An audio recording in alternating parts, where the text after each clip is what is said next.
Hey guys, welcome to literally just told me. Episode 6. Episode 6 of the SmartB Sports update. I'm getting the SmartB Sports update clean. It's still got to remember the episode. I'm just going to cancel saying the episode.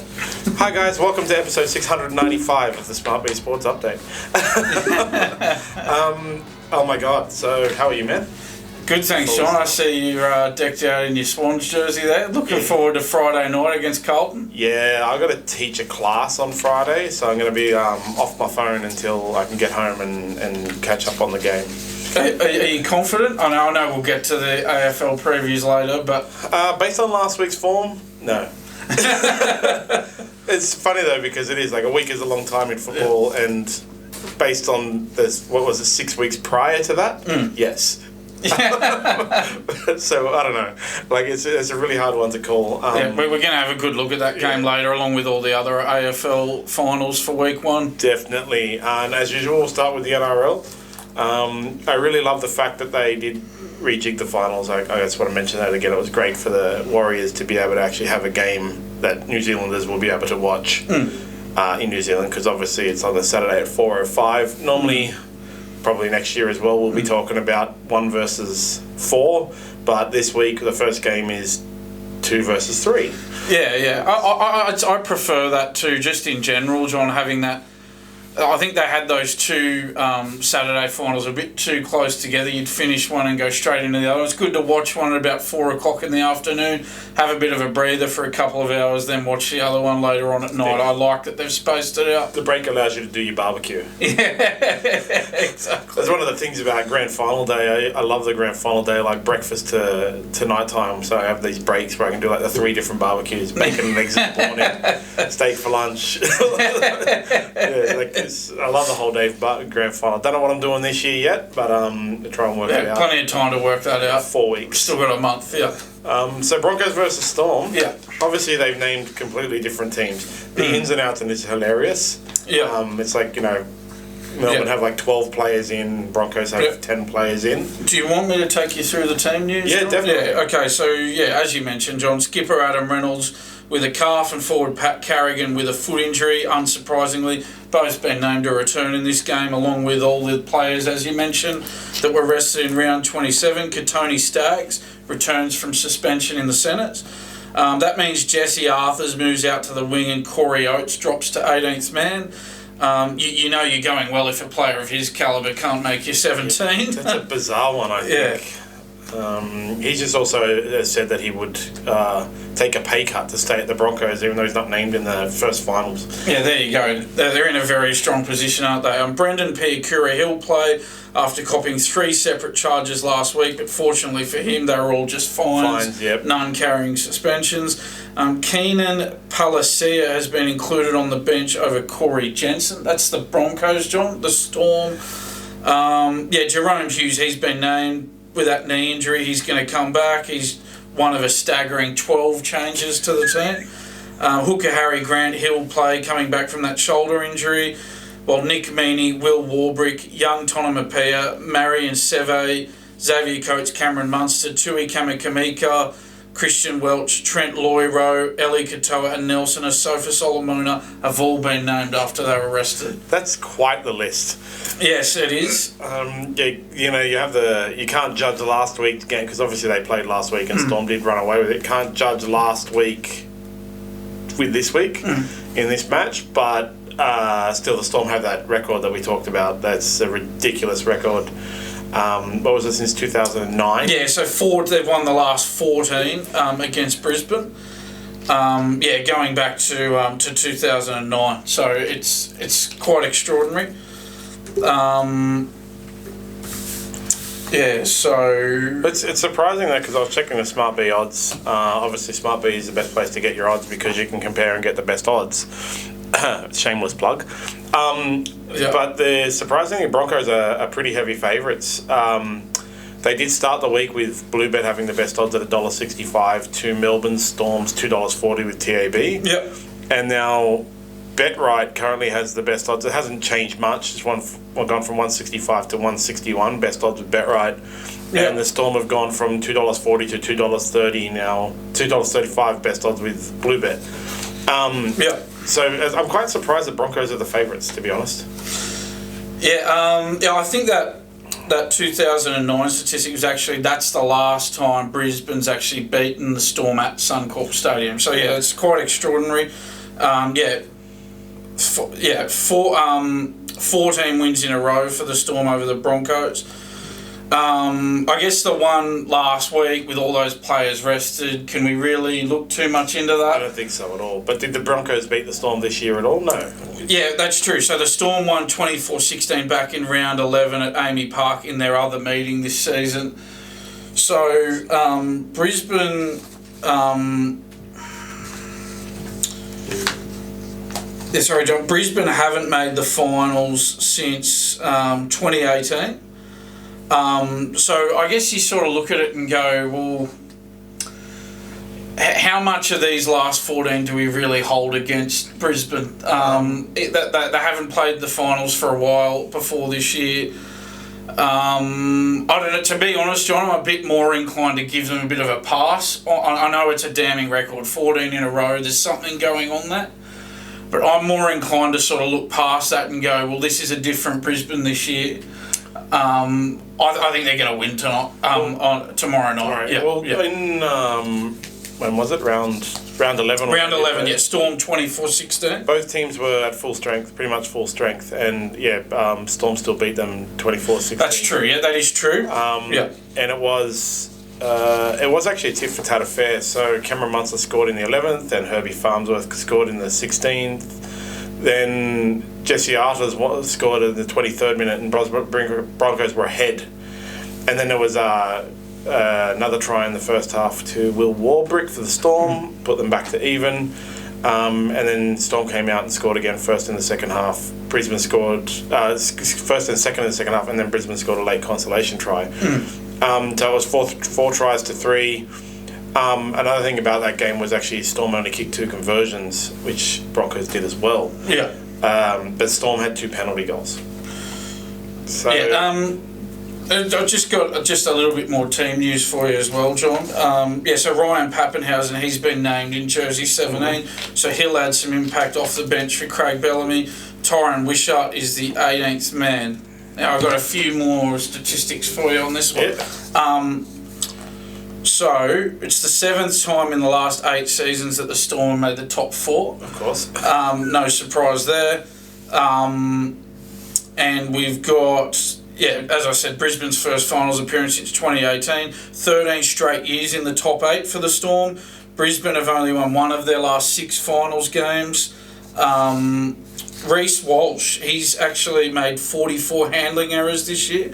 Dom Young with 33 is the next worst. So that's something they're going to have to watch out for against a team like Melbourne. That they can't be making those sort of mistakes. Reece Walsh touches the ball a lot for the Broncos. Yeah. One of the other things about that game earlier in the year, I totally forgot about this. There were 4 sin binnings. Okay, and if you check the timing of the sin binnings, Herbie Farnsworth went off at the 37th minute. Melbourne scored in the 38th.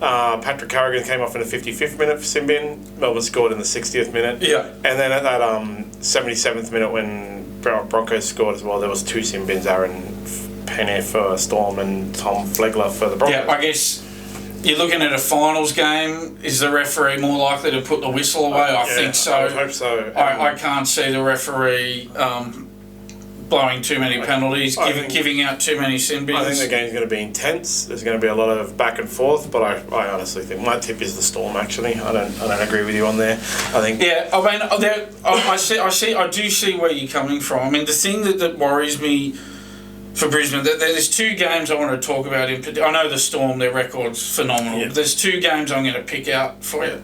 The 2012 Grand Final where they beat up on my team on Grand Final day. The Bulldogs were the best team all year that year. I thought they were going to win the game. Ben Barber was the best player in the competition that year. But Melbourne wrestled him out of the game. They wrestled the Bulldogs forwards out of the game that day. Barber couldn't get into the game. Penrith, going into the 2020 Grand Final, had only lost 1 game all season in 2020. Melbourne just turn up on Grand Final day and get out to a 26-0 lead against them. Penrith got it back to 26-20. But they left their run too late. Melbourne have a habit of just out of nowhere in the finals, making you look silly. And that's why Yes, I'm tipping Brisbane, I am, but I absolutely see where you're coming from, John. I would be worried if I was Kevin Walters. I think it's my guess would be it's going to be really close, and then Pappenhausen will come on the field and change the game. It could absolutely happen. I tip Brisbane, John, with no confidence whatsoever. Yeah, I tip Storm full. But actually, no. Like if there's any time that the Broncos can break this losing streak, it's definitely this game. Yeah. But if they do lose, I would say that they can only meet each other again in the grand final. Then, yeah. So I wouldn't want to be Kevin Walters having to lose and then meet the Storm in the grand final. Yeah, you sort of think if Melbourne make it 15 in a row by winning this one, well, they'll go on and make it 30 in a row. Yes, definitely. So then we do have that Panthers versus Warriors game. Yes. This is a great game as well. So Jerome Luai is obviously gone. Cogger's filling in. He fills in perfectly when he does a really good job. Yeah. But my thought will be that obviously Panthers are the favourites, massive favourites. Where is it? There it is. Yeah, so massive favourites. Yeah. They started the week at $1.22, and they've stayed the week at $1.22 because how can you bet against the Panthers? Whereas the poor Warriors started the week at $4.70 and have now gone out to $4.80. I can't see the Warriors doing much to the Panthers except possibly it'll be a lot of flash. A lot of excitement in this game. Warriors are giving themselves a chance. You have to.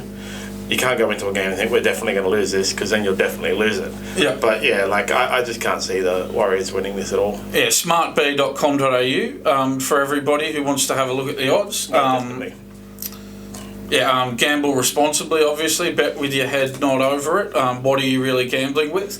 You win some, you lose some. I'm getting them all. I'm getting them all out of the way. About 7 of them. Yeah, I'm getting them all out of the way, John. I can run you through some team news for this one as well, John. For the Panthers, hooker Mitch Kenny with a leg and back rower Scott Sorensen are both in. As you've said earlier, Jerome Luai is still out with that shoulder.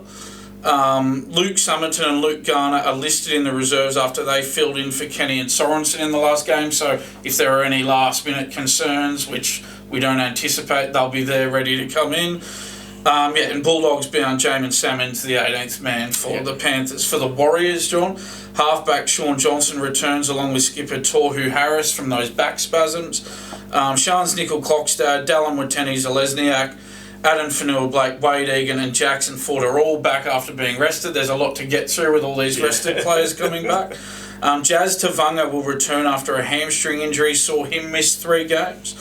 And there you go, John. That's the team news. The Warriors look good on paper. This is the thing, they always look good on paper. Yeah. They have a lot of good players across the park at every single position.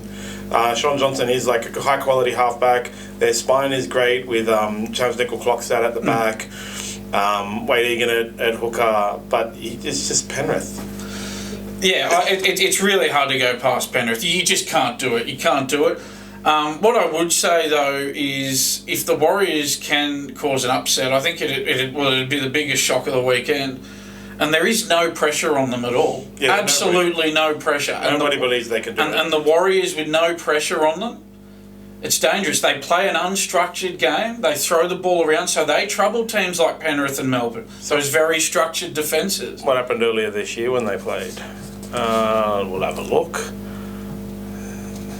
I should have looked this up before the thing, but that's why we have the computer. That's all right, John. While you're looking at it, I can run you through some other statistics if you like. So it's Penrith's 3rd minor premiership in 4 years. They're looking to become the first team since Parramatta in 81, 82 and 83 to win 3 premierships in a row. That win over the Cowboys in round 27 has them raring to go. The Warriors are beaten by the Dolphins. They did rest a host of players. Yeah. Before that game, they'd won 7 in a row. It's the Warriors' first finals game in 5 years, but they have lost their last 7 against the Panthers. And like the winner of the Broncos Storm game, the winner of this one gets a week off. The Panthers actually beat the Warriors in their last finals game back in 2018, John, at ANZ Stadium, and they knocked the Warriors out that year. Sean Johnson has 27 try assists, the most in the NRL this season. The last time the Warriors won a final was back in 2011 when they made the grand final. The Panthers have won their last 6 finals games, as you'd expect, winning 2 premierships in a row. They have to win a lot. Yeah. They did lose one of them. I remember they lost their first week one of the years and then went on to win it. So even if the Warriors can get them, Panthers can still come back and win. So they did play back in round 10. Yep. Again, there was multiple sin bins in that game. Warriors had 2 players sin bin in the 49th minute and the 65th minute. That didn't really make a difference actually. The Panthers scored while those players were off, while Dimitri Stefakula was off the field. Warriors scored first in that game in the 9th minute, then the Panthers scored 3 unanswered tries. They won 18-6, 1 penalty goal. Yeah, it's just, there's not much to say really because it's the Panthers. And you always have to tip the Panthers. There wasn't once this year that I didn't tip the Panthers, and you're mad if you didn't. How do you tip against a team that's playing at home, that's won their 3rd minor premiership in 4 years, and that's won 2 premierships in a row going into this year, and looks certainly likely to make it 3 in a row? Yeah. How do you tip against a team with that record? It's ridiculous. So we'll see what happens, but don't hold your breath, Warriors fans. But as you said, they can still win. Yeah, anything can happen. It's not like the Panthers smashed them when they played earlier in the year. It was only 18-6, so 3 tries to 1, and there was a couple of sin bins. Yeah, my advice for the Warriors in the finals would be throw the structure book out the window and just play footy. Just go. They'll upset teams with those very structured defences if they just have a crack on the back of the likes of Sean Johnson. I think he's just got to play what he sees, John. That's his strength. Yeah. So Sharks Roosters is straight after, well, not straight after that, small break. Yep, 7:50 p.m. Yep. Shark Park. This is definitely the worst game of the finals. Neither of these teams have looked very good. Yes, the Roosters have been winning, but not because they've been good. The teams they're playing have been worse. Yeah, all the teams they've beaten on that 5-game winning run have been outside the top 8. Yeah. So I don't expect this to be the highest quality of football. There is all this whinge about how it should be moved to a bigger ground and all that kind of stuff. I totally agree with all the Sharks faithful. It shouldn't be moved.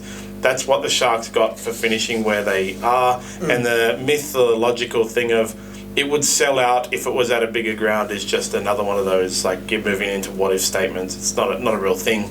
Moving it to a bigger ground might result in no one.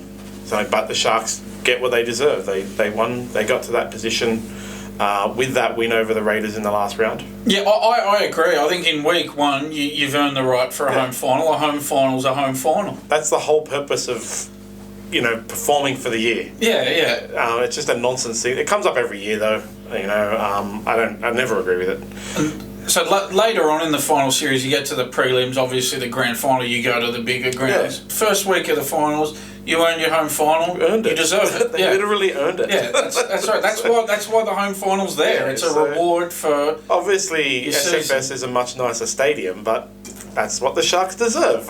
Yeah, they finished 4th. 5th. They get to play there. That's it. Yeah. If Roosters wanted a home final, because everyone wants them to move it to the SFS. If Roosters wanted to play at the SFS, they should have played better all year. That's the thing, and if it's played at the SFS, well, then it becomes a Roosters home game. So that makes no sense. The Sharks get to use the home dressing rooms. Yeah, and you can't play that game at Homebush. The Roosters fans and the Sharks fans are not travelling out to Homebush. So they'll pack out. Sharks. I believe Shark Park is sold out. And fair call. It'll be mostly Sharks fans. Do you want to go through the team? I'll go through the team news. Yep. For the Sharks, John, same 17 named, which is a bit of a change from the other games. It's weird. Fullback, I guess that's the thing. They had to win last week, didn't they? So they couldn't afford the luxury of resting players. Fullback Will Kennedy, he's been named in the reserves, and he should return from a hamstring injury. Today that he is returning. So while Connor Tracy filled in for Kennedy, and he's been named there at fullback, he picked up a knee injury against the Raiders, and he's unlikely to be available. For the Roosters, John, Joey Manu with a hamstring, he's been named. The Roosters will be hoping he's fit enough to take the field in this one. Daniel Tupou's still out with that knee injury, and Junior Pauga will play his first finals game. Forward Fletcher Baker will play after he was only fined for a grade 1 dangerous throw in that win over Souths. while Drew Hutchison is the 18th man, John. I actually didn't tip because, how's this one? smartb.com.au for your odds. Cronulla started the week at $1.90 with SportsBet as the best odds, and are now $1.96. So they started the week at favourites. Sydney Roosters $2.01 with BoomBet. After the teams were named, this is the one where the favourites swapped. So Roosters are currently paying $1.90 with SportsBet as your best odds. Yep. But yeah, 6 cents difference. It's not an easy one to tip. Both of the teams aren't in the best of form. I would tip the Roosters because they're my team for the finals. I don't want to have to change my jersey next week. But that's out of want rather than like anything to come to do with an actual analysis. I mean, the Roosters have had wins going in, but again, not against the teams that they're going to need to beat if they're going to make any sort of serious charge here. Sharks are well documented as having issues with all top 8 teams. Yeah, I'm happy to run you through a few stats for this one too, John. So the Roosters are looking for their 6th win in a row in this knockout game, as we mentioned, not playing the best of opponents. Beat the Rabbitohs 26-12 last week to qualify. The Sharks beat the Raiders 24-6 and they've won 4 of their last 6. Again, a bit patchy though from Cronulla, as you mentioned, John. This is an interesting stat for me. The Roosters have won 4 of their last 5 at Shark Park. The Sharks' 22-12 win over the Roosters in round 7 was their first over the Tricolours since July 2017. Wow. Further to that, James Tedesco scored 7 tries in his last 8 finals games. The Roosters have won 7 of their last 8 against the Sharks, and the Sharks have lost their last 5 finals games. Cronulla's they can't beat top 8 teams. Every team in the finals is top 8 team. So they've both got the same problem then. The Roosters are the same, beating all these teams outside the 8. Cronulla's Braden Hamlin-Ueli will play his 100th NRL game as well, John. So I guess if we're getting to a bit of a tip for this game, look, I'm going to go the Roosters, John, again with no particular confidence. But I don't think they'll go any further. They're not going to beat any of the top 4 teams, in my opinion, if they get through this one. This was another game, that round 7 game when the Sharks beat the Roosters 22-12. This was another game with a massive amount of sin bins. That was a kind of trend this year. It's way too many sin bins. So Nat Butcher got sin bin in the 14th minute. Sharks scored through Matt Moylan in the 20th. Then Brandon Smith, I really quite dislike that gentleman, got sin bin in the 75th minute, and then Sharks scored in the 76th, and Victor Radley went off in the 78th minute. It was 12-8 Roosters at half-time, though. And the Sharks, as they over the top sin binnings, I believe that was the last time Sam Walker played before coming back. There you go. So how do you see it, John? Who are you going for in this one? I'm just going to tip the Roosters just because I want them to win. I have literally zero faith, but I have no faith in the Sharks either. So I'm going to tip the Roosters. Okay, so you'll be back in your Roosters jersey in Monday's 100%. Show. So I think it'll be really close. It won't be good. There'll be a lot of errors. There'll be a lot of penalties given, a lot of ruck infringements. Possibly even some sin binnings, so I'll go the Roosters, but on GWH watch, which I like to do every time we talk about this is number 2 of his 7-game suspension, so he's hoping obviously that the Roosters can go through because then he'll get rid of another 3 games out of his suspension. I mean, he's not going to play anyway, so he may as well. So if he can get a maximum 4, that means he'll only be suspended for 1 week next year. Exactly. So JWH watch. Silly buggers. Knights Raiders, last match of the finals. So let me just do a quick odds check. Obviously, the Knights are massive favourites. This is just another one like the Panthers Warriors. Knights started the week at $1.28 with Neds, currently paying $1.21 with Bluebet. Raiders started the week at $4.25 with TAB, currently paying $4.80 with TAB. So Raiders have actually gone out. It is only by I can't do math. 55 cents. 55 cents. But it is quite a blowout because they were already quite high anyway. Check SmartB for up-to-date odds. I can't see the Raiders winning. I can't even see the Raiders doing anything. No, in fact, John, I'd go as far as to say that this is the most certain result of the weekend, and that's even thinking about the Penrith Warriors game. I think Newcastle are more likely to beat Canberra than Penrith are to beat the Warriors. That's how certain I am that Newcastle are going to win. I think Newcastle will win by a lot as well. It'll be a massively dominant. So yeah, happy to run you through a bit of team news for this one. Yeah, so Kalen Ponga with that shoulder, Jackson Hastings with the ankle, and forward Lachlan Fitzgibbon with the shoulder, all named to return. No surprise for the Knights. Lachlan Miller and Adam Clune have been named in the reserves if there are any last-minute issues for Ponga or Hastings. While Tyson Frizzell, Dane Gagai and Phoenix Crossland return after having a rest in the last game. Inari Tuala and Dylan Lucas switched to the reserves with Farmanu Brown omitted. Matt Croker left the field and had a HIA in the latter stages of that game against the Dragons, but he's been named to play. For the Raiders, John, no surprise, Seb Chris copped a 5-game ban for that dangerous tackle on Sione Katoa, which saw him sent from the field. James Schiller replaces him on the wing after scoring 2 tries in the New South Wales Cup on Saturday. Albert Hopewadi and Jared Croker are in the reserves and could come in at the last minute. Josh Papali, we've touched on this previously, with those biceps problems, and Corey Horsburgh suspended. They're both unavailable for this game. Raiders missing 2 of a lot of their most important players. If the Knights have Ponga Hastings and Lachlan Fitzgibbon come back, it's the end for the Raiders. Definitely. 100%. Happy to run through a few stats, John. Yeah, 100%. Yeah, so Newcastle looking to make it 10 wins in a row in this game. But what about that for form going into the Raiders finals, were in that streak as well. They were in the streak because Knights beat Raiders twice this year, but they were the third match in the streak. And the Knights smashed them 28-6. Yeah, there you go. Yeah, so it's quite the turnaround for the Knights, who were 14th after round 17.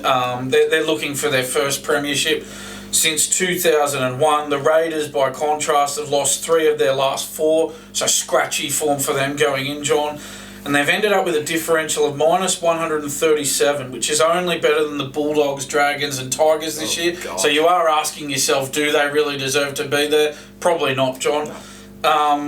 It should have been the Cowboys. Yeah, I mean, that having been said though, John, back in 2019, the Raiders beat the Storm in week 1 of the finals and made the grand final. So they do have that finals upset in them. How much you want to read into that, I'm not too sure. But let's just go through the 9-match winning streak and how many points the Knights scored. Okay? It started with 66, then 34, then 26, then 28, then 30, then 42, then 29, 32, then 32. Yeah, do you think the Raiders can hold out the Knights from scoring in the double digits? Not even in the double digits. But I don't. It's giving something for the punters to think about a little bit, but I don't, John. Yeah, look at one of those. They scored 26 points against the Storm. Yeah. So it's not going to happen. John, Newcastle haven't played a home final since 2006. Andrew Johns, who actually retired early the next year, and Danny Badiris led them to a 25-18 win over Manly. It was your boy Sonny Bill Williams that retired, Andrew. Yeah, it was definitely. He wasn't my boy after the way he left us, though, John, I've got to say. Anyway, that's another story. So Newcastle haven't won a final since 2013, John. The Raiders have only won 1 of the last 6 in Newcastle. The Raiders, this is interesting, only 3 from 10 against top 8 opponents in 2023. Another one of those. Yeah, Knights winger Dom Young has 31 line breaks this season and leads the NRL. I was just going to talk about the back 5 for Newcastle, John. Just some extraordinary numbers. They're making 900 metres a game, which is up there with Penrith and Brisbane. Often I've sort of watched Newcastle quite closely in the last few weeks, John. Often they'll have a set of 6 where the back 5 will take the run on every tackle of the set. They'll make 60 metres a set. That takes real pressure off their forwards. It means the forwards can really up the line speed when they're defending. It's quite extraordinary what that back 5 are doing for Newcastle, led by Dom Young. And they're making a whole bunch of metres and they're scoring a whole bunch of tries. One of the other things is they're not letting in a lot of tries either, except against the Dolphins. Surprisingly, that was their big thing. So, to that, on their 9-match winning streak, it was 0 against the Bulldogs and 18 for the Tigers, 18 for the Storm, 6 against the Raiders, 6 against the Bulldogs, 10 against the Rabbitohs, 6 against the Sharks, and 12 against the Dragons that they're letting in. Yeah. So those back five, allowing the forwards to defend is obviously helping them a hell of a lot. Just coming off that line, they're just ripping in defence. It's certainly helping them. So they're just scoring a crap ton of points and defending all the points. Yeah, I mean, remarkably, John, this is the first time these two teams have met in a finals game, which I found to be extraordinary.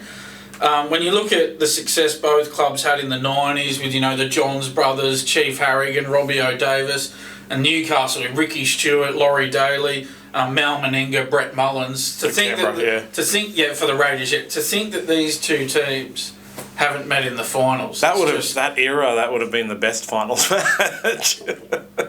Why didn't it happen then? Would have been. Well, you think about that, and they were probably the two, along with Brisbane, they were the three most dominant clubs in the 90s. Yeah. So that they haven't met in a finals game, it's just extraordinary. I nearly fell off my chair when I read that one, John. That's a weird stat, yeah. Well, that's the 4 matches. There are only 4 matches. Obviously, on Monday, we'll do a breakdown of what happened, and we'll go through the 2 teams that get knocked out. But, NRL never ends. So the end of season reviews is happening for all the bottom 8, the clubs that are already knocked out. There has been a stack of play. We'd be here for an hour if we went through all of the player movements and stuff that's been going on. Yeah. Every club is letting players go, asking them to negotiate with other clubs. Yeah. It's gone crazy. And I think what we will do for both the NRL and AFL, John, is as teams are eliminated on the weekend, we'll review their season the Monday after. Yeah, 100%. So whoever the 2 are, they get knocked out, probably the Raiders and... The Raiders and the Sharks, I'm tipping. Yeah, I think we'll be doing their reviews on Monday, John. But the player movements are beyond ridiculous. So the Bulldogs, though, I think the Bulldogs are the one that's the biggest one that we're probably going to talk about every single week at this point. Apparently, on Tuesday, they gave 8 players notice that you can go and negotiate with other clubs, which is a funny number because there was apparently 8 players involved in that text message drama. Yeah, there you go. John, what sort of kept... Well, one thing that sort of kept the Bulldogs in the news, we know they are out of the competition, but they're still in the news. That blow-up between the Daily Telegraph's Phil Rothfield and former Bulldogs captain James Graham on TV on Monday night was extraordinary. It was quite explosive. John, I, as a supporter, I'm getting sick of the coach, Cameron Ciraldo, not taking any accountability for what's happening there.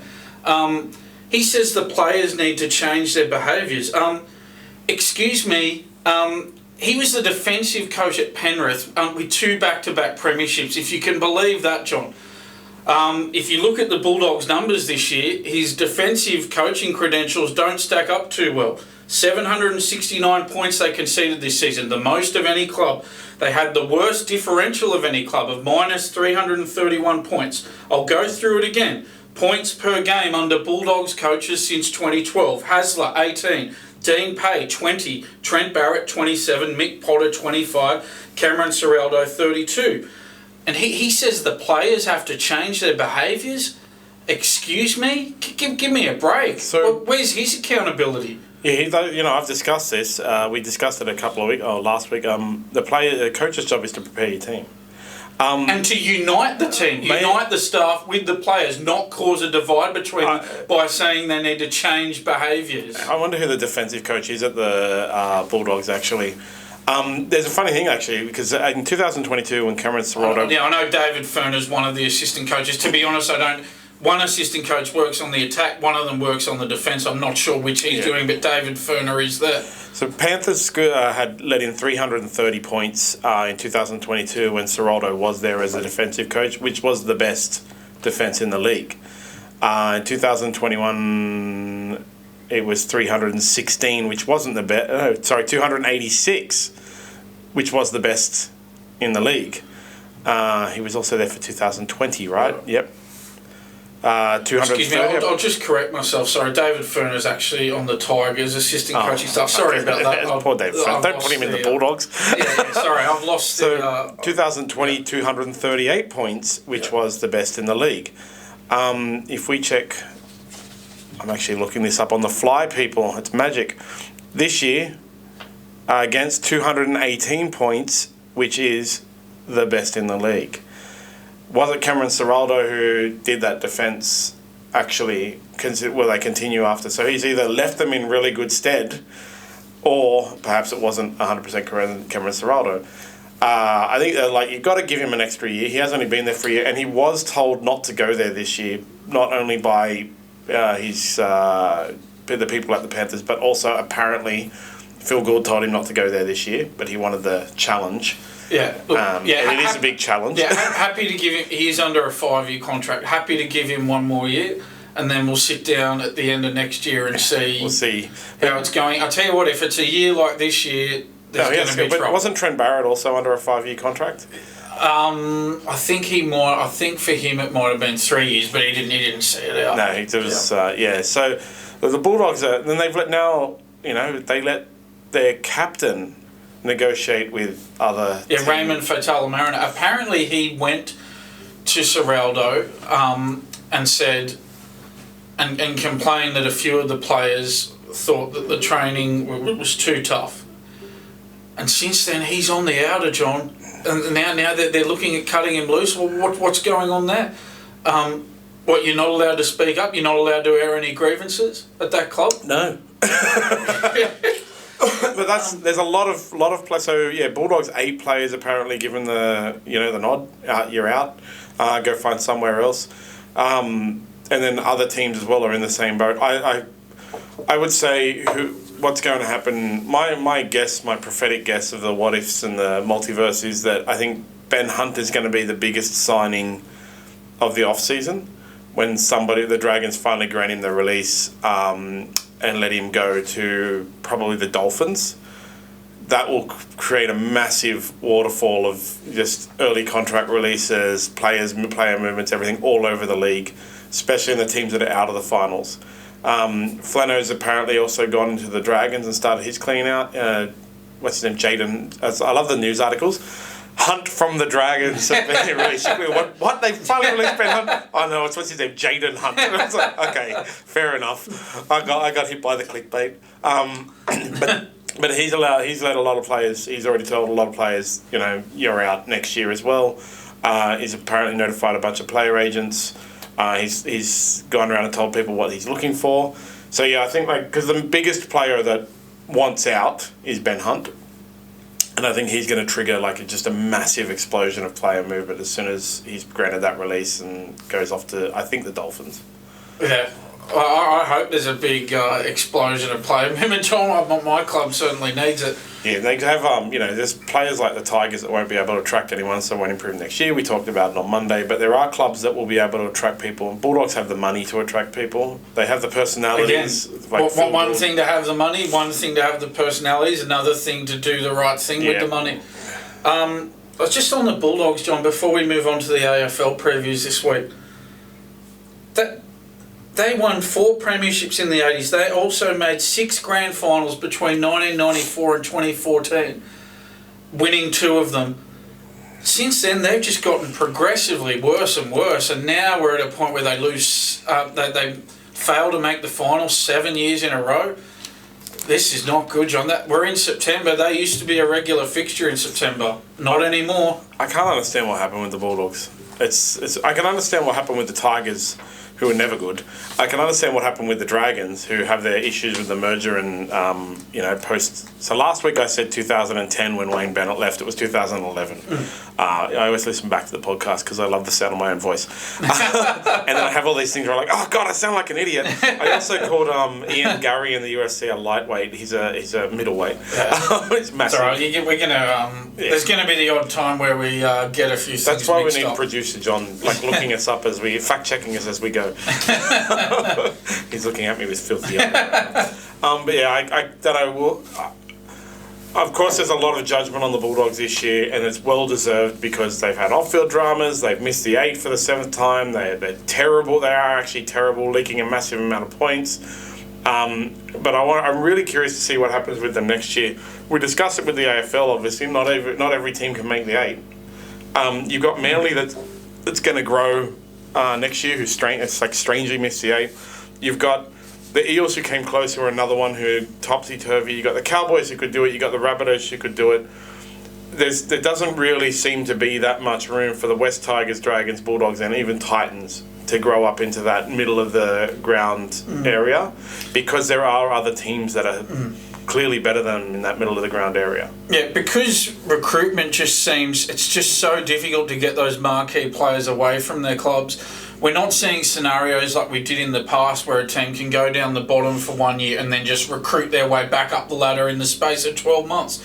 It just doesn't happen anymore. It takes a lot longer to rebuild clubs and to get back up into that top 8, top 4, challenging for a premiership.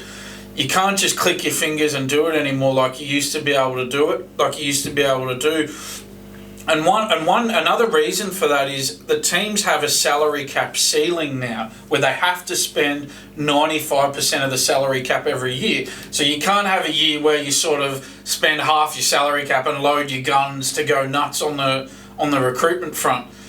That doesn't happen anymore because you have to spend 95% of it. So it's very hard once you get yourself in a hole to get out of it. Yeah, and the worse you are, the harder it is to attract. Then you've got to pay overs, and then your salary cap is broken, and then you won't be able to recruit depth. Yeah. So you hit those points where... Yeah, and then as we see with the Tigers, there's no end. Once you go down that rabbit hole, it just gets deeper and deeper and messier and messier. The only thing I see happening next year with the Bulldogs based on all of this is they'll be fighting to avoid the spoon again. But yeah, we'll see. Maybe the coach can make a difference. Maybe if he did come in this year with a team that he didn't build, and if those guys were unhappy with, well, I guess Trent Barrett was a lot softer. Were they happy with Trent Barrett? If he gets rid of them all and then brings in, if he's able to bring in players that will get on board and do the 8 till 5:30, and I will add that, like I get it too. I get it that they're trying to have some standards. They're trying to create a better culture there. But I just want him to take some accountability here. Like he's in it as much as the players are. Yeah. If the results aren't happening, I'm not saying that he should be sacked. That's ridiculous. He's been there one year. We've got to give him more time. Give him at least another year. But take some responsibility, John. Yeah, well, that's the best coaches. Best coaches take the right amount of responsibility. Yeah. You can't have your coach come out and take all the responsibility because the coach doesn't play.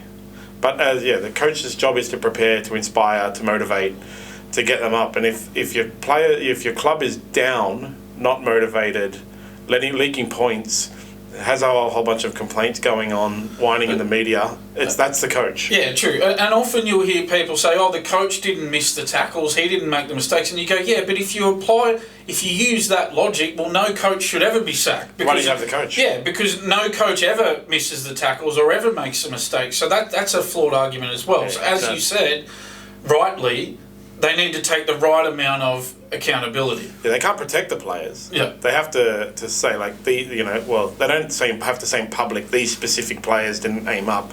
Looking at you, Todd Payton. But they do have to say, like, in this game, some players didn't do what they should do. Yeah.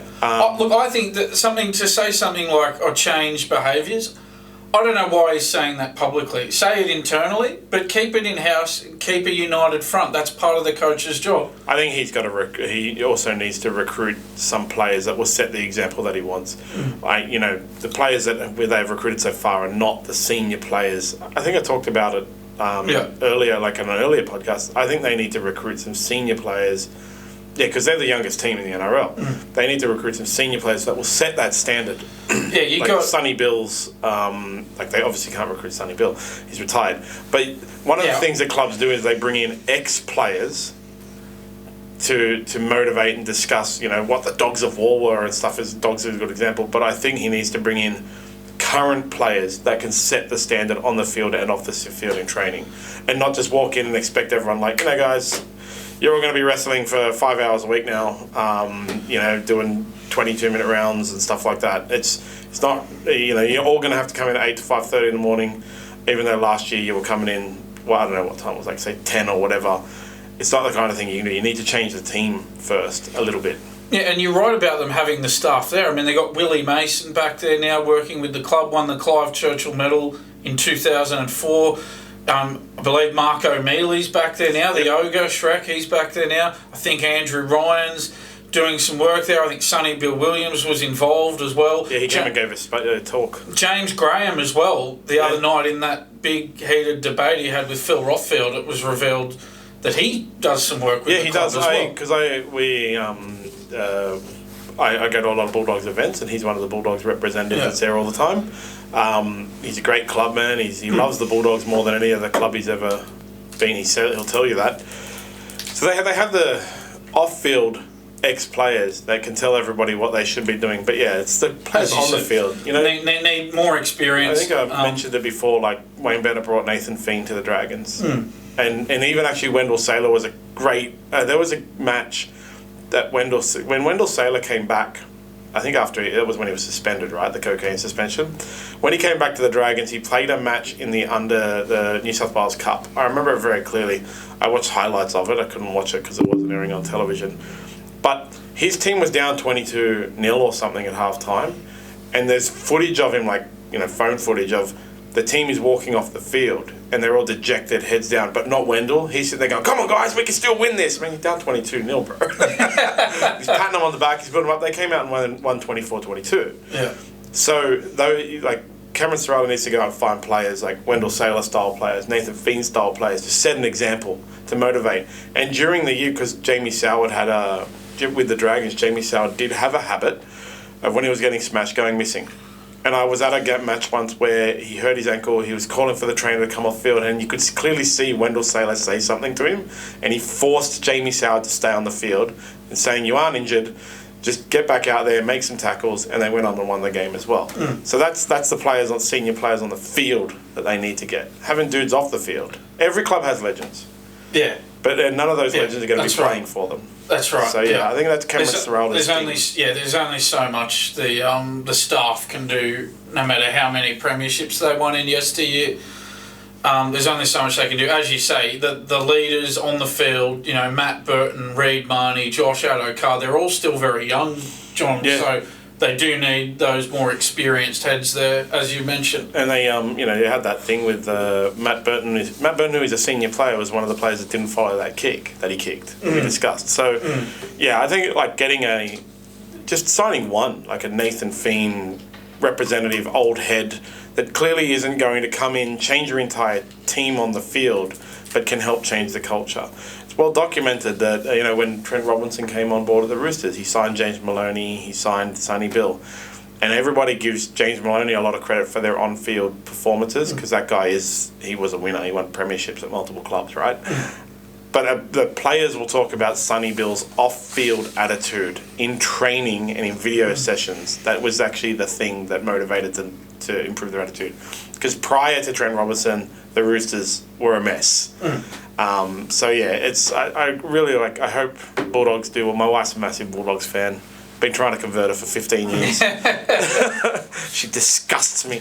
She's trying to convince the kids to support the Bulldogs. It's an ongoing battle, but you might have to intervene there. I've bought Dragons jerseys. It's fun.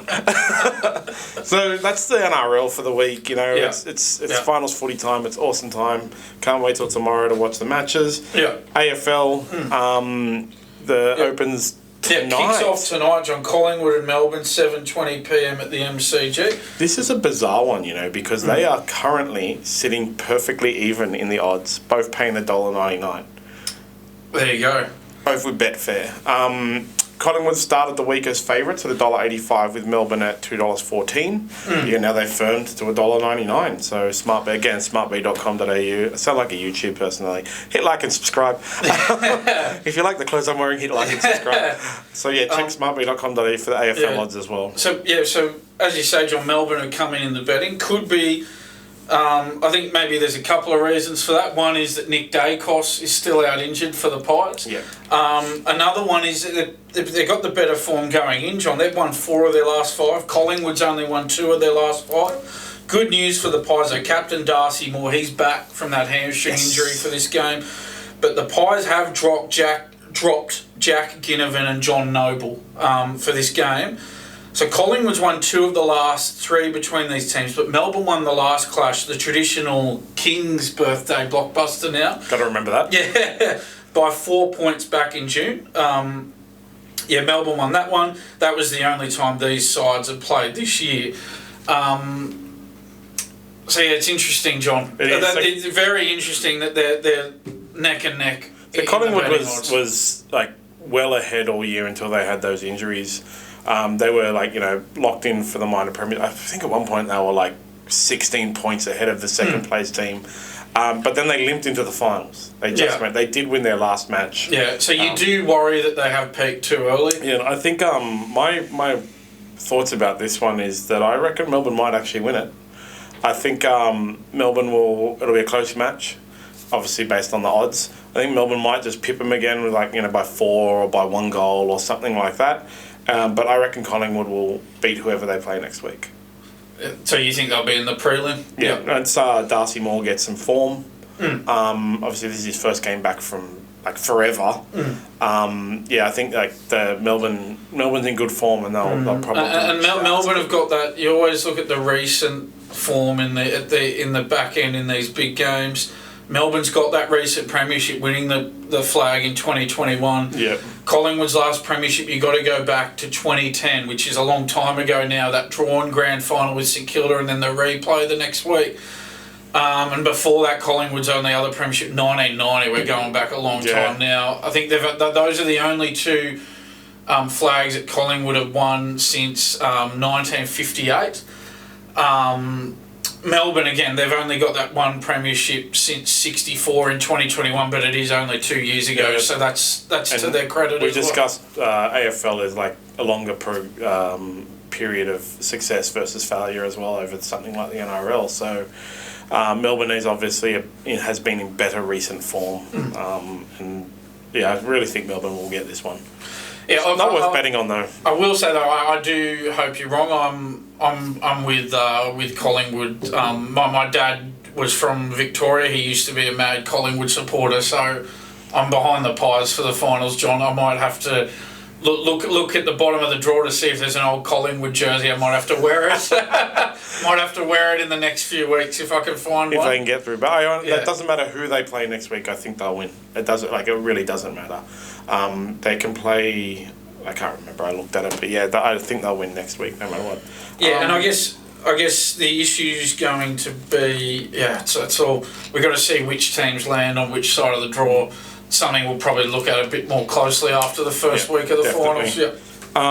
So then Carlton versus Sydney is tomorrow. Yeah, your Swans. 7:50 p.m. at the MCG. Another 3 of the 4 games this weekend are at the MCG. Yes. This is another one of them. The Carlton are massive favourites. They started the week at $1.50. They did blow out a tiny little bit to $1.54 with Betfair. Swans started the week at $2.80 and are now at $2.82, so they haven't moved. It's tiny movement. Carlton going up just means there was not much money put on them, but I can't see the Swans winning. But it's solely based on last week's form, because both of them broke their streaks last week. They both were on 5 or 6 match winning streaks. Yeah. Swans looked really poor. And Carlton didn't look as poor. They looked poor, but they didn't look as poor as the Swans did. Yeah, well, Sydney have won both meetings between these teams this year, John. They won by 26 points back in round 11 and by 43 points going back to round 1. That was a while ago, though, as you mentioned. Yeah, both had won 4 of their last 5 going in, so they won their first 4 going into those defeats in the last round you talked about, John. So, it is. You'd have to lean towards Carlton at the MCG. It'll be, if they do go close to, I'm not sure if they'll fill the MCG for that game. They might get, I don't know, it's hard to say 70,000. If they really get 70,000, 65,000 of the 70 are going to be Carlton supporters. So that's going to work in their favour. I tend to agree. I think Carlton will get the job done. Yeah, and the Swans will be out. But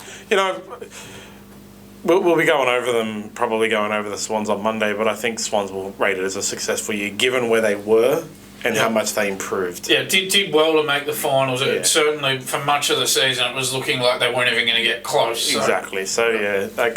And Lions versus Port. Wait, is it? I've actually got St Kilda GWS Saturday, 3:20 p.m. at the MCG, that's right. John. I've got to correct the times.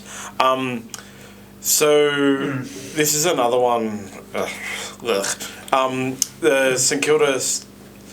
The week started very close. Yeah. Okay, so St Kilda was paying $1.95 a points bet, and GWS was paying $1.90 with sports bet. Mm-hmm. Now it has blown out to GWS at $1.80 and St Kilda at $2.28. Yeah. I'd say that was after team. Look, I'll just say, just for the benefit of our viewers and listeners, I'll just say it's a bit more tricky with these AFL games because apart from the Thursday night game between Collingwood and Melbourne, the rest of the teams don't name their teams until Thursday night. We're talking on Thursday morning here, so it's a bit more tricky for us to go into the same detail as the NRL games because they have the teams on a Tuesday. Yes. So we're just doing our best here.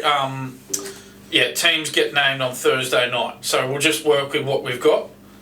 That's exactly right. GWS are in form. They haven't dropped many games recently. Yeah, well, St Kilda's actually won the last 3 games between these two teams, John. Oh, that's a bad stat. But good form for both, as you mentioned. Good form for both going in. Both these teams have won 3 of their last 5 going into this one. So, I think even GWS, the match they won against the Swans, they lost against the Swans, sorry. That was one of the ones they dropped recently. They didn't play so bad. If I remember correctly, they did get smashed, but... The GWS Swans game? Yeah, I think they were in it for much of I watched that game, they were in it for much of the game. Yeah, and that was it. The Swans got home, but it was a close one, and the Swans have been playing well. So and that was one of their only 1 of 2 defeats in the last 5. So it was... 11 points. 11 points, there was nothing in it. And so... this is the thing. I think GWS are in form. I reckon GWS will win. So they are favourites. There's a bit of sentimentality coming out. John, St Kilda haven't won a premiership since 1966. So if the Pies don't get it done, I'd love to see St Kilda do well. Come on, man! Giants have never won a premiership. Yeah, true. It's just that traditional side of me that likes to see those old struggling Melbourne clubs doing well. I'm hoping GWS and the Swans both win. Hopefully they can meet in the final. That'll be the most embarrassing thing that's ever happened for the AFL. Oh yeah, they wouldn't like it. Oh well, actually I think the AFL would like it. A lot of AFL followers in Melbourne wouldn't like it, but it's like I think the AFL would love it. I think they'd love having the attention of Sydney in NRL finals time as well. Yeah, so. That's like when the it's 2 Queensland teams in the NRL grand final. Sucks to be a fan, but it's great for the organisation. Yeah. Last game is Brisbane versus Port. Brisbane are obviously heavy favourites. But Port did smash them earlier this year. Yes, they won by 54 points way back in round 1, John. That was their only clash this season. I don't know about this one, man. I honestly don't. Even though... How are the odds looking there, John? smartbet.com.au. Lions started the week at $1.47 with Bluebet and came out to $1.53. Port started the week at $3 with PointsBet and are now at $2.84 with Betfair. Again, like I've said it before, Betfair always seems to have the best odds on AFL. So if you are betting on the AFL, win some, you lose more. Betfair seems to be your best bet for AFL, actually. But yeah, even though the Lions are massive favourites, I can't pick this one. I'm hazarding a guess based solely on odds again that it would be Brisbane. Well, Brisbane had won 2 of the last 3 between these teams, John. And very good form for both these teams heading into this one. Brisbane have won their last 4, Port have won their last 3. So this is a finals game that you want. 2 teams in form, ready to go toe-to-toe at the Gabba there on Saturday night, John. Yeah. A week off for the winner and a home prelim for the winner, and that's big. So either a prelim in Brisbane or a prelim in Adelaide. It's a huge incentive for the winner of this game. Yeah, definitely. They're having to take the Melbourne team that they're going to have to play out to, or possibly Sydney. That's the thing. For the Melbourne teams, the home ground advantage in the prelim, it's not as big an advantage as it is for Brisbane or Port Adelaide if they can get that home prelim.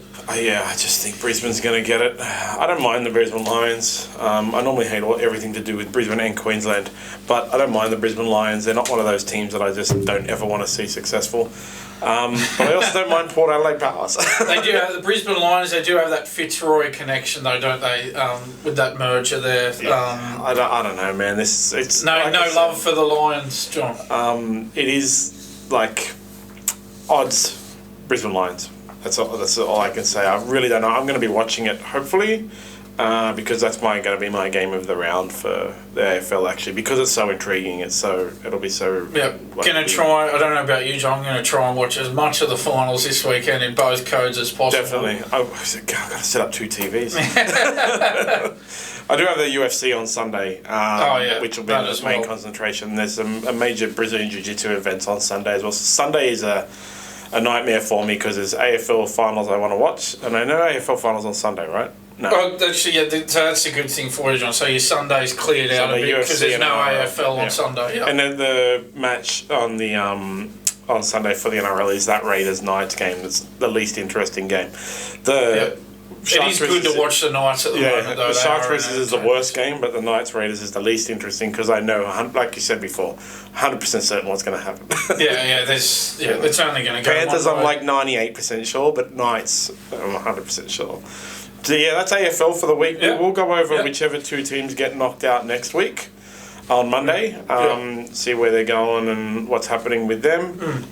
Let's get ourselves a US Open update. Very exciting times in the US Open. Happy to run you through some info on that one, John. So, Alex Demon was the last remaining Aussie. He took the first set 6-2 against Daniil Medvedev. Looked so good, John. I was just so hopeful that he was going to do well, but unfortunately went down in 4 sets in that 4th round clash.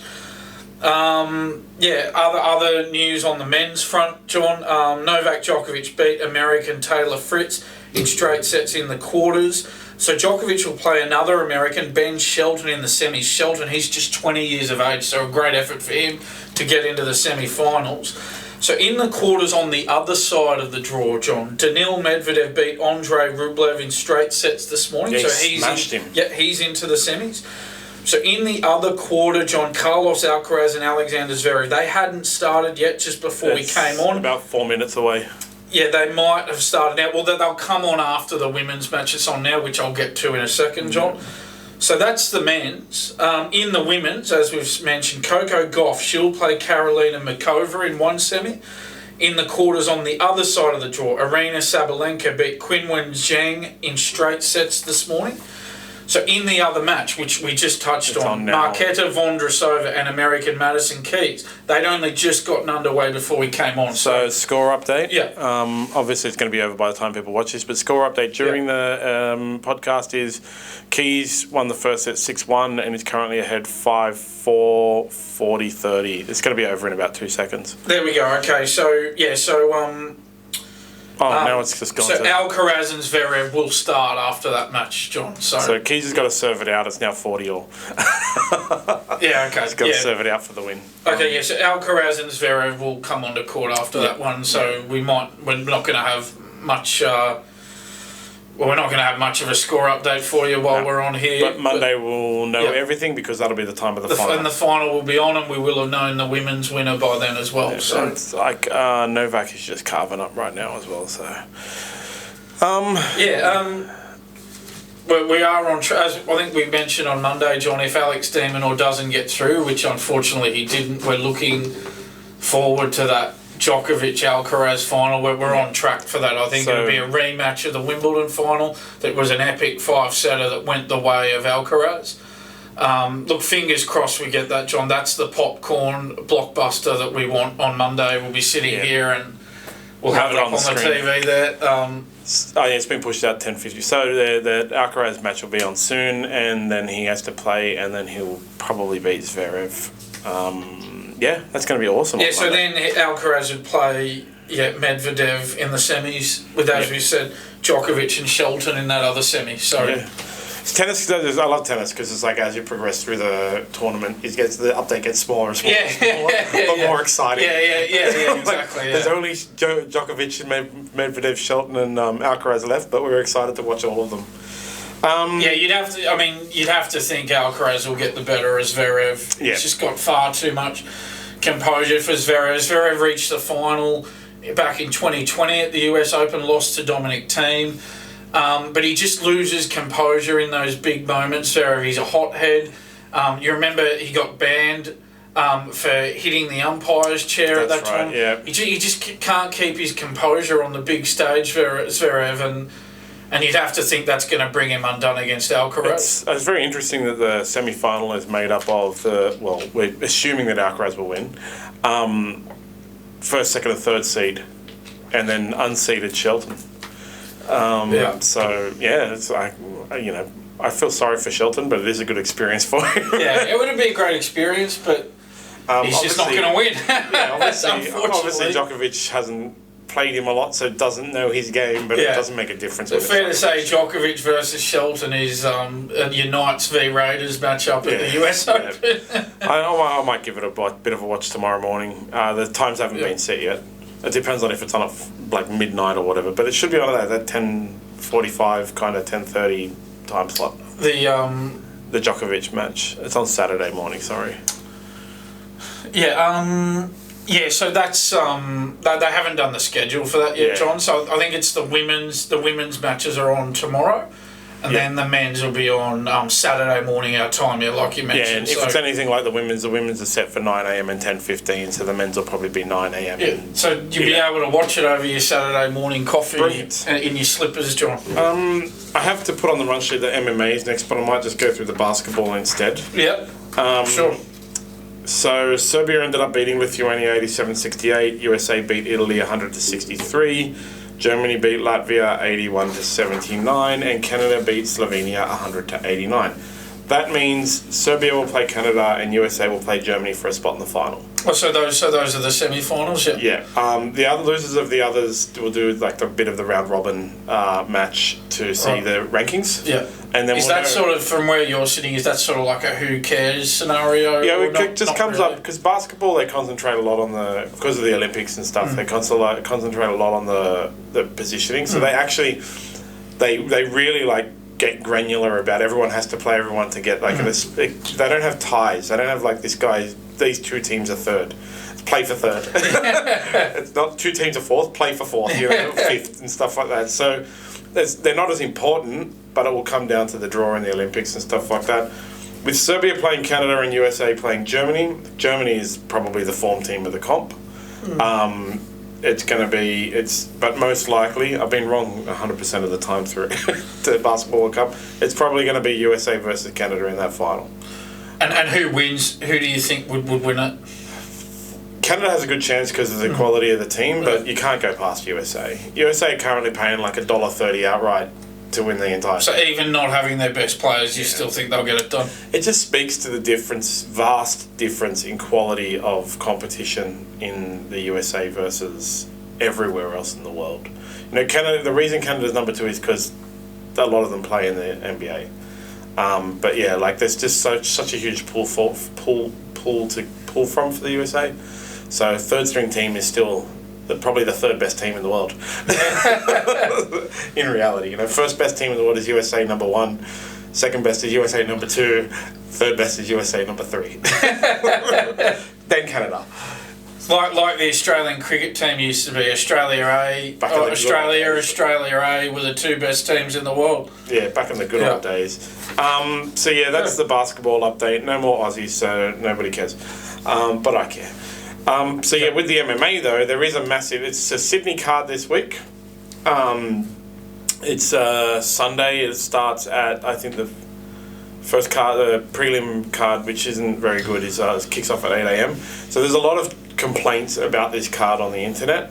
The people most around the world don't really care because there's not a lot of high value Australian fighters, unfortunately, at the moment. And when the UFC goes to a certain country, they put a lot of those fighters in. Obviously, you go to China, you put all the Chinese fighters on the card. So there's only really 3 fights, they're all on the main card. The main card, Tyson Pedro will open it against Anton Tukacic.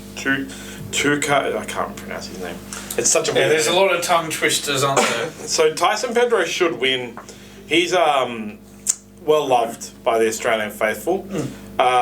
He had a good run when he was young, when he was first starting out. Won a bunch of matches and was expected to go far, but then had some devastating injuries. So he tore his knee, then he came back, didn't get to fight, and in training tore his other knee.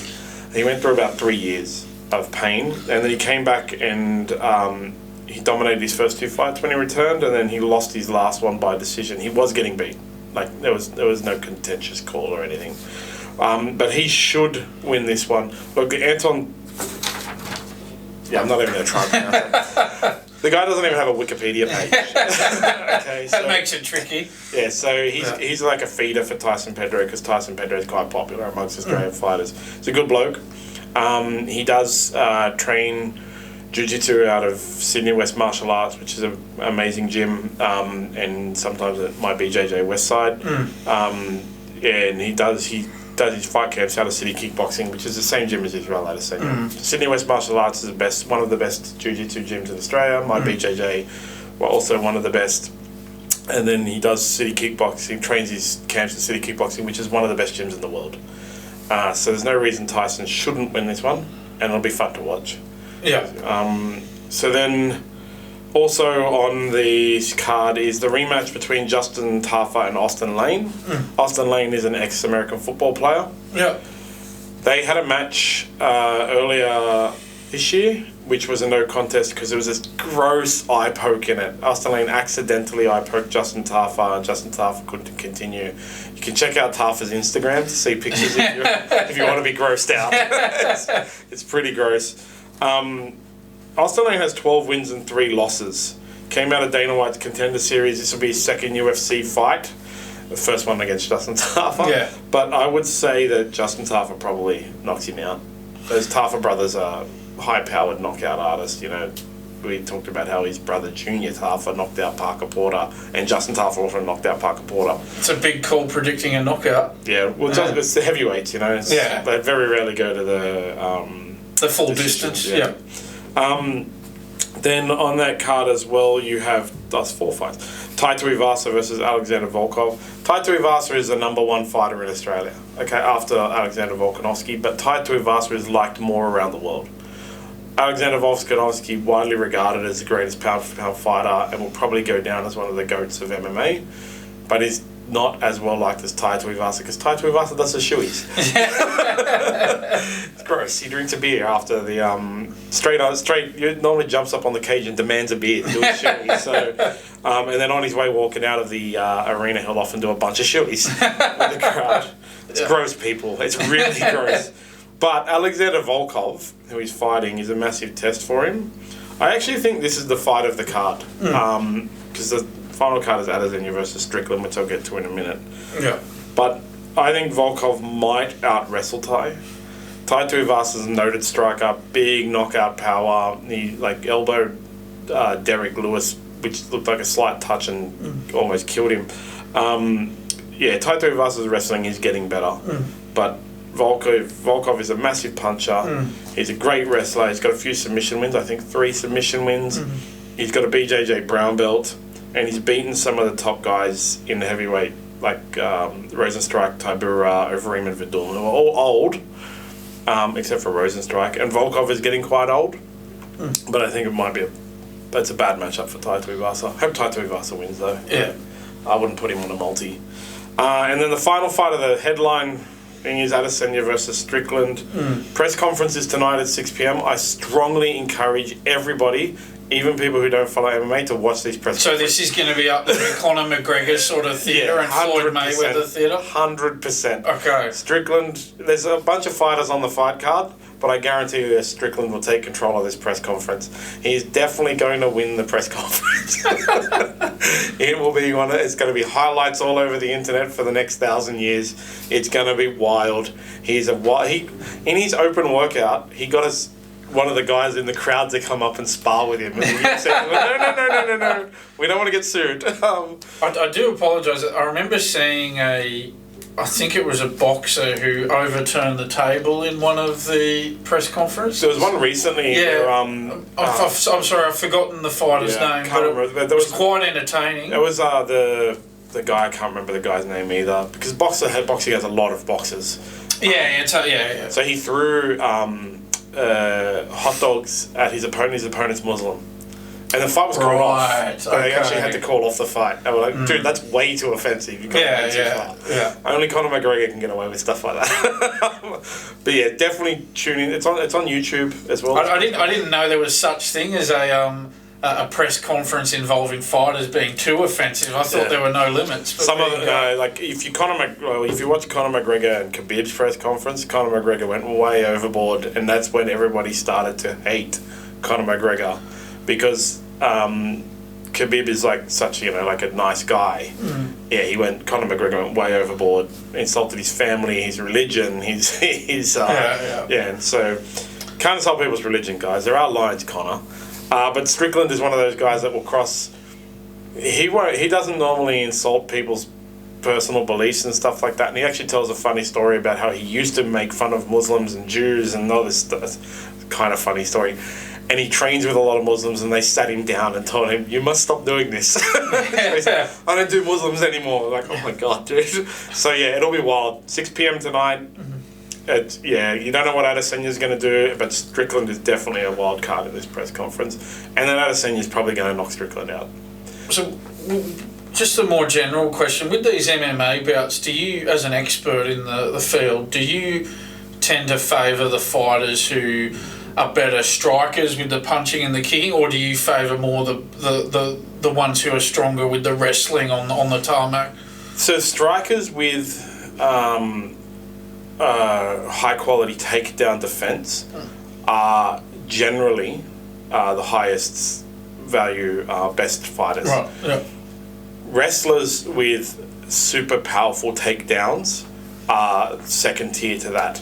And then Brazilian Jiu-Jitsu guys are third, unfortunately.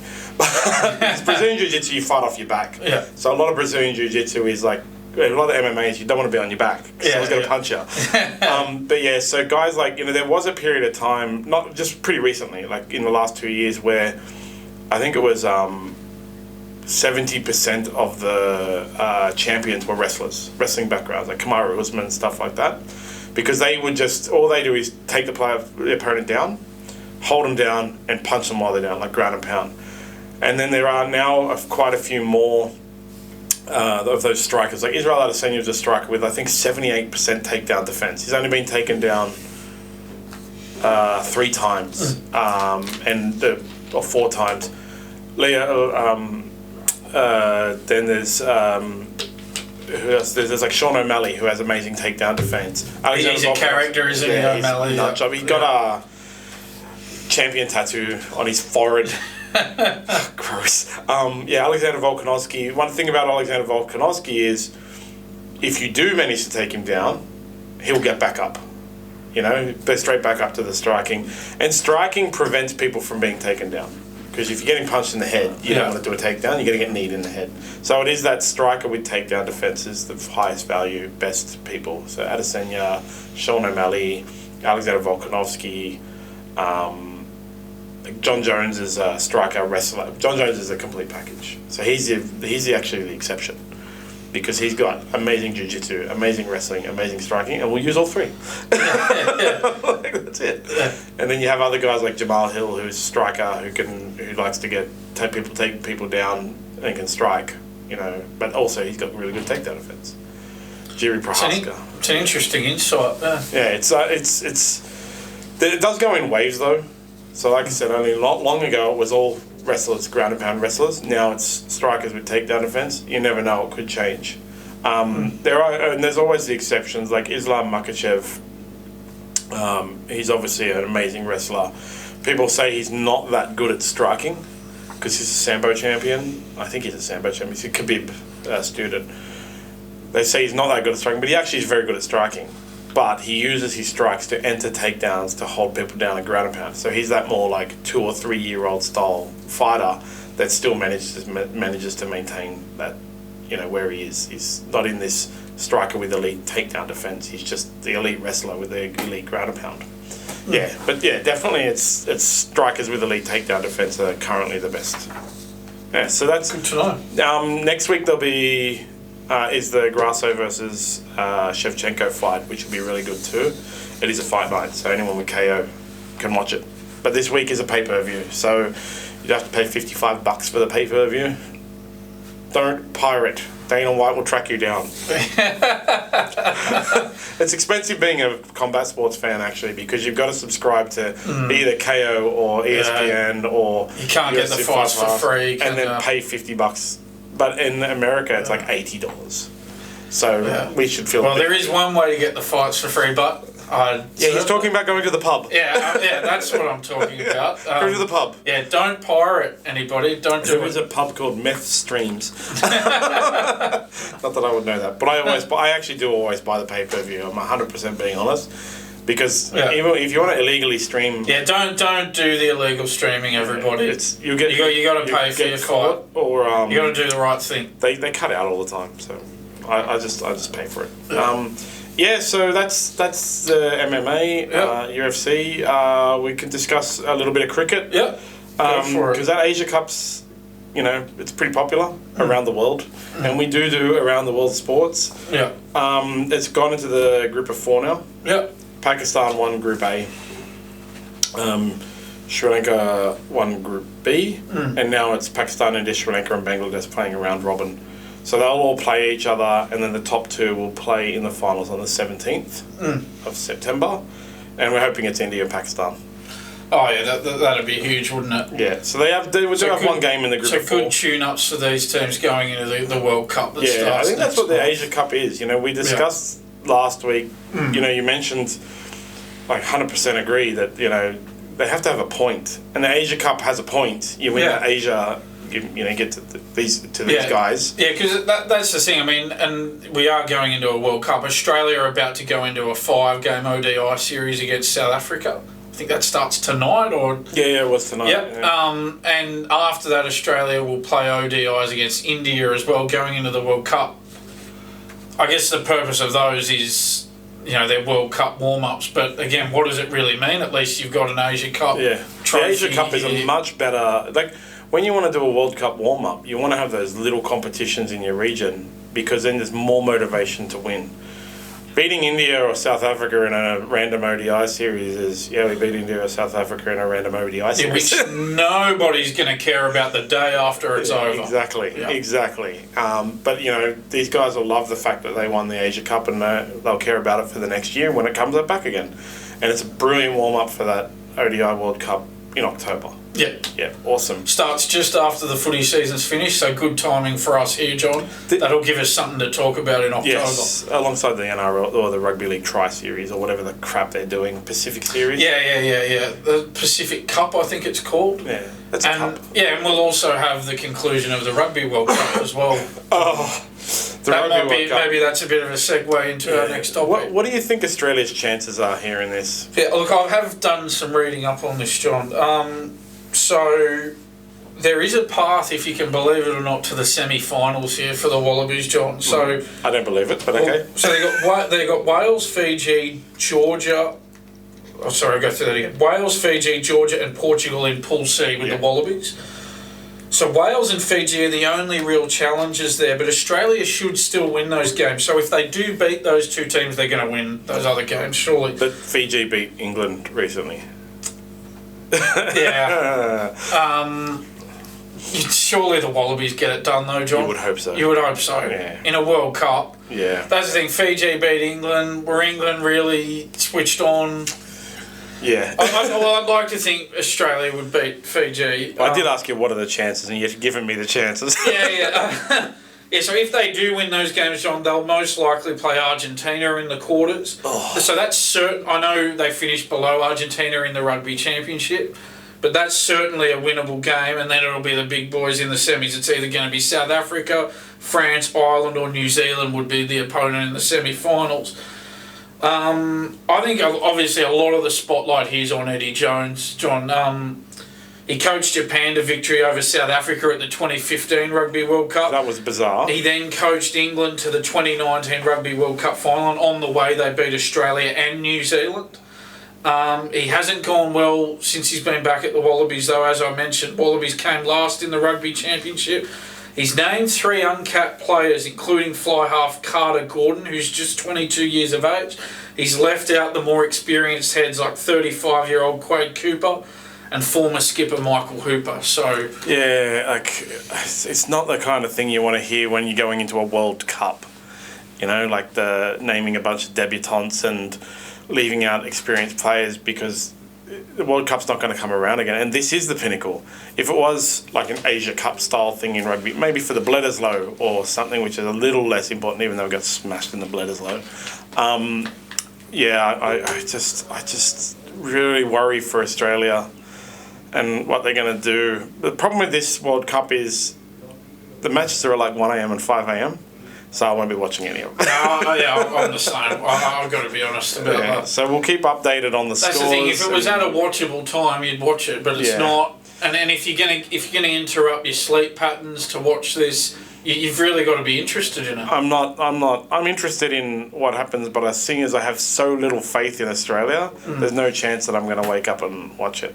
Yeah. You know, so we'll keep everybody updated. We'll see how they go. If it does become interesting where Australia actually looks like they're going to win, I might start waking up and watching games. But as Australia is, 5 losses so far on Eddie Jones, 5 for 5, 100% loss rate.